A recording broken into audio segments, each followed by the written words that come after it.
Jumpa lagi bersama saya, Coach Hendra Hilman, di channel YouTube Coach Hendra Hilman. Dan hari ini saya akan berbagi tips ya, yang judulnya adalah asset allocation. Asset allocation ya. Jadi bagi Anda yang pertama kali baru nonton channel saya, Anda bisa nonton dulu, lalu bisa komen di bawah, dan jangan lupa like dan subscribe ya. Dan Anda bisa bagikan juga kepada teman-teman Anda, karena sharing is caring. Oke, so saya akan lanjut aja bicara mengenai asset allocation. Nah, kalau kita punya bisnis atau kalau kita melakukan pekerjaan kita, pastinya kita mendapatkan cash flow, pastinya kita mendapatkan income dan pendapatan. Nah, jadi pendapatan yang kita dapat atau income yang kita dapat tentunya kita harus alokasikan untuk aset. Sekali lagi, income yang kita dapat dari bisnis, dari pekerjaan, dari profesionalisme kita bekerja, pasti kita mendapatkan income. Dan income yang kita dapatkan, kita harus alokasikan untuk aset. Kenapa? Karena aset itu memberikan Anda return, memberikan Anda hasil yang bisa Anda manfaatkan menjadi sebuah penghasilan yang nantinya bisa jadi mungkin passive income buat Anda. Apakah Anda mau punya penghasilan yang nantinya bisa menjadi passive income? Nah, kalau mau silakan tulis di bawah. Mau gitu ya. Oke. So, hari ini tentang asset allocation. Jadi, kalau saya simpelkan ya, sederhanakan. Jadi seperti ini kira-kira gambarnya ya. Jadi penghasilan yang Anda dapatkan dari misalnya bisnis ya, atau dari misalnya Anda dapatkan dari profesionalisme Anda. Gitu ya. Ini semua masuk ke dalam kolom aset ya. Yang namanya aset itu apa saja? Banyak sekali. Yang namanya aset itu kita bisa alokasikan di mana-mana ya. Intinya Anda mau alokasikan di bisnis Anda, mau alokasikan di stok, Anda mau alokasikan di properti atau di currency ya, falas gitu kan, atau di collectibles ya. Hal-hal yang bisa bermanfaat misalnya lukisan dan sebagainya. Jadi ini aset ya. Aset bisa di bisnis ya, bisa di stok, bisa di properti ya, di mana lagi? Bisa di currency, ya, falas gitu kan? Bisa di, nggak tahu, Bitcoin kalau Anda memang suka, tapi itu harus Anda ngerti dulu ya. Tapi basically ini adalah aset. Maksudnya gimana? Aset ini adalah hal-hal yang dimana Anda mengalokasikan penghasilan Anda atau income Anda untuk sesuatu yang bisa ada returnnya. Memang sesuatu yang ada returnnya itu juga ada resikonya. Ya, Anda punya bisnis pasti ada resikonya. Anda beli stok juga ada resikonya. Beli saham ada resikonya. Beli properti juga ada resiko. Ada resiko yang Anda mungkin juga harus pikirkan secara perhitungan matang. Ada kalkulasikan dengan perhitungan yang sangat lebih detail, sehingga resiko tersebut bisa Anda minimalisir, bisa Anda kurangi.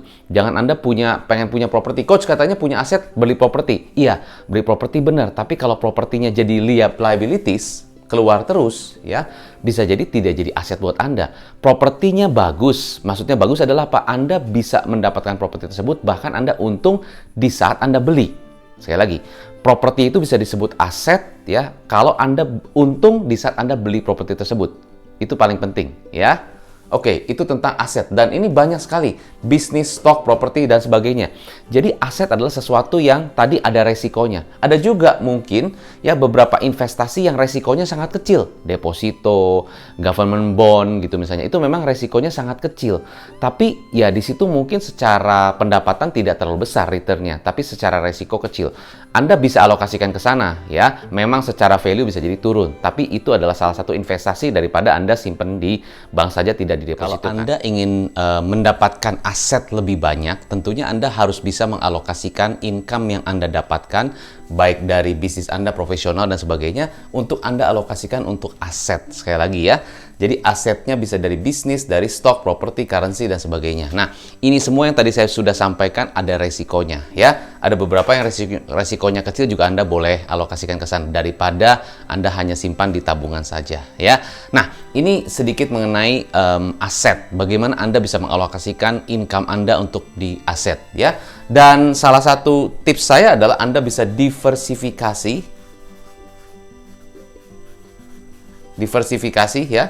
Anda bisa diversifikasi aset Anda. Jadi Anda bisa alokasikan misalnya di properti sebagian, di saham sebagian, di bisnis ya, ataupun di emas ya, atau di currency ya. Anda bisa alokasikan dan diversifikasikan uang Anda sehingga uangnya bisa bekerja untuk Anda. Nah ini ya konsepnya ya, bukan Anda hanya bekerja untuk uang, tapi uang bisa bekerja untuk Anda. Kalau satu, Anda bisa mengalokasikan income yang Anda dapat ke aset-aset ini. Ya, tentunya setiap instrumen aset-aset ini Anda harus pelajari. Bisnis tentunya, saham ya, ada pakar saham, apalagi properti Anda juga harus pelajari ya. Jadi setiap instrumen aset ini Anda harus belajar dulu. Jangan tiba-tiba oke, saya beli ini properti, tiba-tiba saya beli saham, ya enggak juga ya. Kita harus pelajari dulu bagaimana gamenya, bagaimana cara kita bisa mendapatkan return, resikonya bagaimana supaya kita bisa minimalisir. Nah itu paling penting. Tapi Anda harus pelajari itu semua. Kenapa? This is your asset. Ya, dan Anda belajar ini, Anda juga jadi aset buat Anda, membuka wawasan Anda, membuka pikiran Anda, mengerti jadi tentang finansial instrumen ya. Anda melek instrumentasi finansial itu kan bagus buat Anda juga. Nantinya Anda bisa mendapatkan yang namanya financial freedom atau kebebasan secara finansial karena Anda mengalokasikan uang Anda dari bisnis ataupun dari penghasilan Anda ke aset. Nah, ya, jadi hati-hati jangan sampai uangnya Anda masukkan ke barang-barang yang konsumtif. Beli tas, beli baju, dan sebagainya. Bukannya nggak boleh, ya, boleh saja. Tetapi sebaiknya pembelian yang konsumtif itu didatangkan dari aset Anda, dari income yang Anda dapatkan dari passive income, atau dari hasil return dari investasi aset-aset yang Anda sudah alokasikan. Bukan hanya dari penghasilan Anda, apalagi Anda cuma penghasilannya dari income Anda yang yang uang panas itu, jangan gitu ya. Jadi Anda harus alokasikan untuk aset yang bisa menguntungkan dan mendapatkan return. Nah, itu saran saya ya. Dan kalau punya liabilities ya boleh, tapi kalau bisa liabilitiesnya semakin hari semakin berkurang. Jadi kewajiban Anda membayar atau Anda harus bayar cicilan dan sebagainya, kalau bisa Anda atur sehingga kewajibannya semakin berkurang ya, dan Anda harus menambah asetnya. Ini harus naik. Ya, ini harus turun. Jangan terbalik. Jangan terbalik ya. Oke, so saya di sini sebagai business coach tentunya saya fokusnya bukan hanya aset-aset yang lainnya, tapi saya lebih fokusnya kepada bisnis ya. Karena menurut saya kalau Anda benar-benar bisa fokus untuk bisa mendatangkan return di bisnis Anda, itu akan menjadi long term ya. Dan yang saya fokus adalah di bisnis. Nah, kembali lagi kalau kita melihat dari ya, ini namanya apa ya, cash flow quadrant yang dari Om Robert Kiyosaki. Selalu saya belajar. Jadi saya belajar dari seorang Robert Kiyosaki yang bagaimana dia mengalokasikan income-nya dia ya untuk sebagian masuk ke bisnis ya dan beberapa aset lain, dan juga invest di beberapa instrumen aset ya. Salah satunya dia invest di properti, real estate ya. Nah, ini ada beberapa investasi properti yang dia alokasikan, tapi tujuannya adalah pindah dari sini ke sini. Bukannya Anda di sini itu salah, tidak. Tapi Anda harus bisa punya satu level untuk bisa Anda naik ya. Jadi Anda bisa jadi Anda pengen naik kelas jadi punya bisnis sendiri ya. Nah, di bisnis ini yang saya fokuskan adalah bagaimana Anda mendatangkan atau membuat bisnis Anda profit. Ini yang paling penting. Jadi goal Anda pertama, kalau Anda punya bisnis atau Anda mendapatkan income dari penghasilan Anda, ya Anda harus punya bisnis misalnya gitu kan. Dan bisnis yang Anda lakukan tujuannya pertamanya Anda harus punya profit. Anda harus membuat bisnis Anda profitable. Ya, bagaimana Anda sebagai pemilik bisnisnya memastikan bisnis Anda bisa run profitable. Bagaimana Anda bisa memastikan sebagai pemiliknya, Anda memastikan bisnis Anda mendatangkan profit, mendatangkan cash flow. Itu tugas Anda sebagai pemilik bisnis. Kalau tugas Anda pemilik bisnis ternyata tidak mendatangkan cash flow, tidak mendatangkan profit, berarti ada yang salah dalam cara memanage bisnis Anda. Ya, if your business is not fun ya. If your business is not fun, berarti ada something wrong yang terjadi bagaimana cara Anda menjalankan bisnis. Entah dari sisi cara manajemennya, marketingnya, cara Anda lakukan salesnya, dan sebagainya. Atau produk yang Anda jual, dan sebagainya. Jadi intinya adalah level satunya profit dulu. Ya, dan profit itu betul, bagus. Profit is the king. Tapi ada yang lebih besar daripada king, yaitu cash. Nah, ini King Kong nih. Ya, profit itu adalah king, tapi cash is King Kong. Kalau Anda sebagai pemilik bisnisnya, ya Anda bisa memastikan bisnisnya profit itu bagus. Ya, ada beberapa pemilik bisnis yang harus survive untuk bisa profit. Tapi kalau profitnya itu juga bisa jadi cash, atau Anda pendapatannya, income-nya yang Anda dapatkan lebih banyak cash-nya, itu lebih keren lagi. Nah, gimana caranya supaya Anda bisa membuat bisnis Anda mendatangkan cash flow lebih banyak? Tentunya Anda harus fokus kepada bagaimana produk yang Anda jual ini benar-benar sesuai dengan target marketnya Anda atau spesifik who-nya Anda. Ya, Anda harus pelajari mereka, mengerti kebutuhannya, needs-nya. Tapi saran saya, jangan hanya menjual needs. Sekali lagi, jangan hanya menjual needs, jangan hanya menjual kebutuhan. Contoh, kalau sebuah coffee shop hanya menjual kopi kami adalah kopi yang terenak. Ya, kopi kami terenak sedunia bahkan misalnya gitu kan. Itu menjual needs. Tapi kalau kita lihat beberapa coffee shop menjualnya bukan hanya needs, tapi menjual tempat, menjual kenyamanan, menjual sesuatu yang atmosfer yang enak banget, yang comfort, yang cozy. Itu yang mereka angkat. Jadi saran saya, kalau Anda ingin mendapatkan cash flow ataupun income lebih banyak daripada bisnis Anda, fokusnya bukan hanya jualan what-nya, needs-nya, tapi jualan beyond what-nya, di luar needs. Mungkin harus Anda jual wants-nya. Ya, contoh, ada satu bisnis ya, misalnya Anda punya bisnis komoditi atau apa, jualan paku lah, atau jualan apa, misalnya komoditi kabel gitu kan.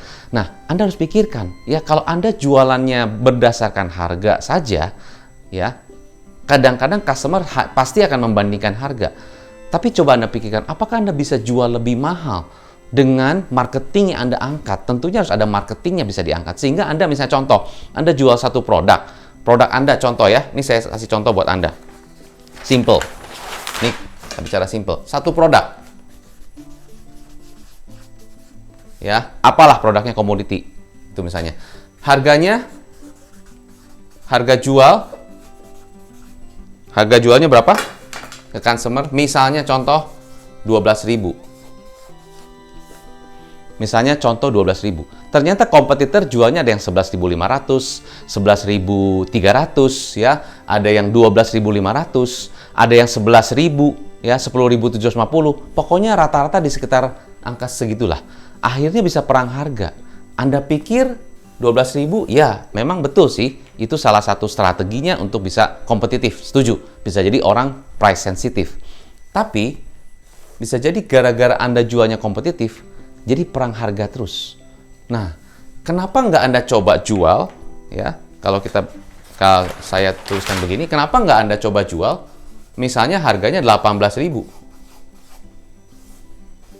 Ya, produk yang Anda jual harganya 18.000.